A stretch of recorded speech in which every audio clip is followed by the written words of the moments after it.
तो आपने देखा होगा एक टाइम पे सीएनसी टेक का शेयर 2000 के ऊपर चला गया था, लेकिन फिर धीरे धीरे 1000 के आसपास गिर गया। अब सवाल ये उठता है, जब कंपनी के नंबर स्ट्रांग है, प्रॉफिट भी बढ़ रहे हैं, तो फिर शेयर गिर क्यों रहा है? आज हम इस वीडियो में डिटेल में समझेंगे कि सीएनसी टेक का बिजनेस एक्चुअली करता क्या है, इसके लेटेस्ट रिजल्ट्स क्या है, ऑर्डर बुक और सबसे इम्पोर्टेंट वो नेगेटिव पॉइंट जिसके वजह से स्टॉक गिर रहा है। साथ ही डिस्कस करेंगे अगर आने वाले रिजल्ट्स में ये प्रॉब्लम्स इम्प्रूव होती है तो क्या ये शेयर में एक बड़ी अपसाइड रैली देखने को मिल सकती है। तो चलो बिना टाइम वेस्ट किए शुरू करते हैं। तो कंपनी का नाम है दोस्तों सीएनसी टेक लिमिटेड। ये कंपनी करती क्या है? तो सीएनसी टेक लिमिटेड ये एक टेक्नोलॉजी प्लस इंजीनियरिंग की कंपनी है जो मेनली डिजिटल मैपिंग, प्लानिंग और ऑटोमेशन का काम करती है, गवर्नमेंट और प्राइवेट दोनों क्लाइंट्स के लिए। तो सोचो अगर किसी सिटी में वाटर सप्लाई, स्मार्ट सिटी या रोड प्रोजेक्ट चल रहा हो तो सीएनसी उसका पूरा डिजिटल मैप बनाता है, डिज़ाइन बनाता है और मॉनिटरिंग सिस्टम बनाता है। मतलब किस एरिया में पानी लाइन जाएगी, कहाँ पंप लगेगा और कौन सा रूट बेस्ट है, सबका एक्यूरेट डिजिटल प्लान ये कंपनी करके देती है। कंपनी के दो मेजर बिजनेस पार्ट्स है। एक होता है जियो स्पेशियल एंड इंजीनियरिंग सर्विसेज, जिसका 46% कॉन्ट्रीब्यूशन रहता है रेवेन्यू में। ये मेनली गवर्नमेंट प्रोजेक्ट्स हैंडल करता है, जैसे जल जीवन mission, smart city projects, river linking etcetera. ये लोग डिजिटल मैपिंग और प्रोजेक्ट डिज़ाइन करते हैं ताकि प्लानिंग और मेंटेनेंस जो है ये ईजी हो जाए। सेकेंड है टेक्नोलॉजी सॉल्यूशन, जिसका 54% का कंट्रीब्यूशन रहता है रेवेन्यू में। ये सेगमेंट में company AI, internet of things, 3D mapping, automation और एम्बेडेड इलेक्ट्रॉनिक्स का यूज़ करके इंडस्ट्रियल और मोबिलिटी प्रोजेक्ट्स करती है। मतलब गाड़ियों के पार्ट्स डिज़ाइन करना, फैक्ट्री ऑटोमेशन करना और डिजिटल सिस्टम बनाना, ये सारे काम करती है। कंपनी को 27 साल का एक्सपीरियंस है। कंपनी के ऑफिसेज जो है ये India, US, UK and Germany में है। 1300 प्लस इंजीनियर्स जो है ये कंपनी के साथ काम करते हैं।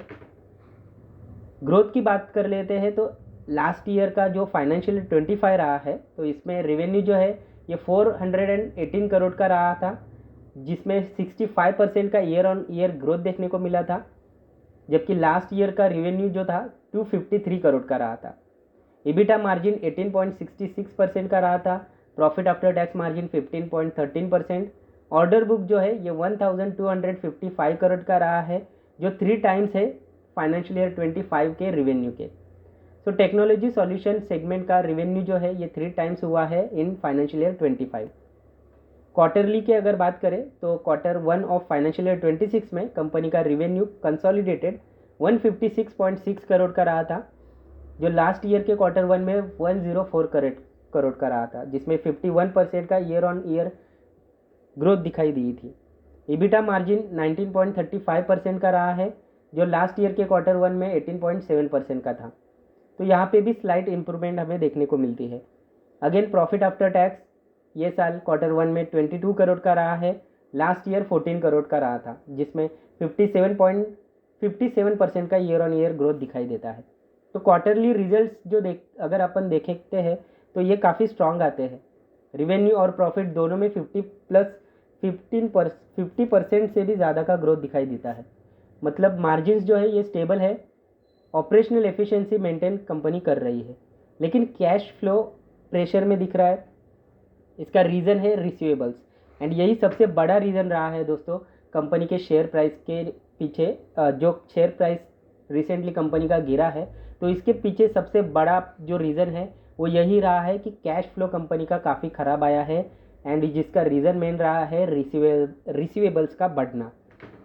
तो अगर आप कैश फ्लो अगर आप देखोगे तो पिछले 3 साल से कंपनी का कैश फ्लो अगर आप ऑपरेटिंग एक्टिविटीज़ में देखोगे तो काफ़ी बढ़िया आ रहा था, लेकिन ये साल फाइनेंशियल ईयर 25 में सीधा 6 करोड़ का रहा है ऑपरेटिंग एक्टिविटी से।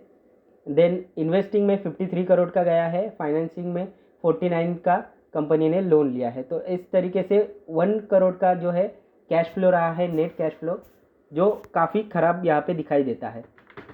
ऑर्डर बुक की बात करें तो एज ऑफ जून 2025 1255 करोड़ का कंपनी का ऑर्डर बुक है, जो कंपनी के एनुअल रिवेन्यू का 3 टाइम्स है, जिसमें मेजर प्रोजेक्ट्स जल जीवन mission, river linking, smart city and industrial automation का है। गवर्नमेंट का फोकस इंफ्रास्ट्रक्चर और वाटर प्रोजेक्ट्स पे बढ़ रहा है, जिससे लॉन्ग टर्म कॉन्ट्रैक्ट्स कंपनी को मिल रहे हैं। अब मैनेजमेंट का कहना यह है कि पाइपलाइन स्ट्रांग है और इंटरनेशनल बिजनेसेस भी कंपनी को मिल रहे हैं, like middle east, Europe and US से कंपनी को एंट्री मिल रही है। रिसीवेबल्स जो है सबसे बड़ा कंपनी के लिए एक नेगेटिव पॉइंट है। गवर्नमेंट प्रोजेक्ट्स के पेमेंट जो है ये अक्सर कंपनी को डिले में मिलता है। अभी के लिए कलेक्शन पीरियड जो है ये 183 डेज़ का है। मतलब हो क्या रहा है दोस्तों, अभी Q1 में हमें 22 करोड़ का प्रॉफिट ज़रूर दिख रहा है, बट वो प्रॉफिट बस बुक में दिख रहा है। एक्चुअल में कैश कंपनी को काफ़ी स्लो मिल रहा है।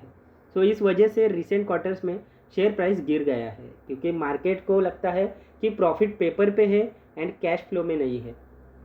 ऑर्डर बुक कॉन्सेंट्रेशन देखोगे तो 90% ऑर्डर्स जो है ये वाटर रिलेटेड है एंड टॉप 2 प्रोजेक्ट्स मिलके 60% का ऑर्डर बुक है। तो अगर इसमें अगर कोई भी डिले होता है तो इसका इम्पैक्ट हमें ज़रूर कंपनी के शेयर प्राइस पे या फिर फाइनेंशियल्स पे ज़रूर देखने को मिल सकता है। वर्किंग कैपिटल इंटेंसिव है, तो यही है कि अगर कंपनी के पास कैश नहीं आता है तो कंपनी को आने वाले टाइम में दिक्कतें झेलने को पड़ेगी। कंपनी को वर्किंग कैपिटल लोन्स लेने पड़ेंगे, जिसके वजह से क्या होता है, fix expenses, fix financial expenses बढ़ता है। हालांकि कंपनी का मैनेजमेंट जो है ये काफ़ी स्ट्रांग दिखाई देता है। वैल्यूएशन की बात करेंगे तो कंपनी का अभी का पी 29.8 का है, जहाँ पे इंडस्ट्री पी 29.6 का है। तो स्टॉक जो है ये फेयरली वैल्यूड है। इंट्रेंसिक वैल्यू 584 का है, जिससे अगर करंट प्राइस कंपेयर करें तो करंट प्राइस 2.3 टाइम्स ज़्यादा दिख रही है इंट्रेंसिक वैल्यू से। तो ग्रोथ ऑलरेडी प्राइस हो चुका है। ROE जो है 19.5% है, ROCE 26.6% है। तो कंपनी एफिशिएंट रिटर्न्स अपना कमा रही है। स्टॉक ना ज़्यादा सस्ता है और ना ही ज़्यादा ओवर वैल्यूड हमें दिख रहा है। तो फेयरली वैल्यूएशन पे कंपनी का शेयर प्राइस जो है यह भी चल रहा है। तो फाइनल वर्डिक्ट पे आते हैं दोस्तों। CNC टेक जो है ये फंडामेंटली स्ट्रांग कंपनी है। बिजनेस मॉडल यूनिक है कंपनी का, ग्रोथ सॉलिड है और बैलेंस शीट जो है ये कंपनी की स्ट्रांग दिखाई देती है। लेकिन एक नेगेटिव पॉइंट ये है कि इनके रिसीवेबल्स जो है ये पिछले कुछ क्वार्टर से बढ़ रहे हैं। मतलब क्या हो रहा है, बुक में सेल्स और प्रॉफिट तो दिख रहा है पर पैसे कंपनी को नहीं मिल रहे हैं, यानी कि उधारी पे ज़्यादा काम चल रहा है यहाँ पे। इसी वजह से रिसेंटली शेयर में गिरावट आई है, क्योंकि मार्केट एक्चुअल कैश फ्लो पे रिएक्शन देता है, सिर्फ प्रॉफिट नंबर्स पे नहीं। तो अब हमें क्या करना है, आने वाले रिजल्ट्स पे हमें ध्यान रखना है कि आने वाले रिजल्ट्स में कंपनी का ग्रोथ जो है ये कंटिन्यू रहता है या नहीं। ग्रोथ यानी कि सेल्स, प्रॉफिट, ये सब ग्रोइंग स्टेज पे रहता है या नहीं, ये एक देखना है। और दूसरी चीज़ हमें देखना है कि कंपनी के रिसीवेबल्स जो है ये कम हो रहे हैं या फिर नहीं। देखो दोस्तों, रिसीवेबल्स एक काफ़ी बड़ा पॉइंट है। इसके वजह से होता क्या है, कंपनी के पास अगर कैश नहीं रहती है तो नेक्स्ट जो ऑर्डर्स रहते हैं वो एग्जीक्यूट करने में कंपनी को एक्स्ट्रा वर्किंग कैपिटल लोन लेना पड़ता है। और अगर कंपनी लोन्स लेती है तो उसका फिक्स इंटरेस्ट देना पड़ता है कंपनी को। सो कंपनी के ऊपर बर्डन्स जो है ये बढ़ते जाता है एंड पॉसिबिलिटी ये होती है कि आने वाले क्वार्टर्स में कंपनी के रिजल्ट्स खराब आने के चांसेस ज़्यादा से ज़्यादा यहाँ पे बढ़ जाते हैं। तो रिसीवेबल्स अगर कम से कम हो तो बेटर रहेगा, और अगर रिसीवेबल्स जो है ये कंटिन्यूसली इंक्रीजिंग अगर दिखते हैं तो ये काफ़ी एक टेंशन वाली बात बन जाती है।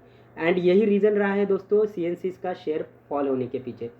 तो अगर आपको इसमें इन्वेस्टमेंट करने का सोच रहे हो तो प्लीज़ नेक्स्ट Q2 का जो रिजल्ट्स आने वाले हैं इस पर ज़रूर ध्यान रखिए। Q2 के रिजल्ट्स में सेल्स, प्रॉफिट में ग्रोथ ज़रूर होनी चाहिए, साथ ही साथ रिसीवेबल्स भी कम होने चाहिए। अगर ऐसा होता है तो आप इन्वेस्टमेंट करने की बिल्कुल सोच सकते हो। तो यही है कि नेक्स्ट क्वार्टर में दोनों चीज़ें पॉजिटिव आई तो ग्रोथ अभी मेंटेन और रिसीवेबल्स रिड्यूस हुए तो ये शेयर में एक अपसाइड रैली अपने को देखने को मिल सकती है। लेकिन अगर रिसीवेबल्स फिर बढ़े तो मार्केट फिर से नेगेटिव रिएक्ट कर सकता है। सो फिलहाल वॉच लिस्ट में इसको रखिए। नेक्स्ट रिजल्ट के नंबर जो है ये आपको देखने हैं एंड तभी आपको इन्वेस्टमेंट का डिसीजन लेना है। आपको क्या लगता है दोस्तों ये शेयर के बारे में ज़रूर कमेंट करके बताइए। मैं मिलता हूँ आपको अगले वीडियो में, तब तक के लिए goodbye and happy investing.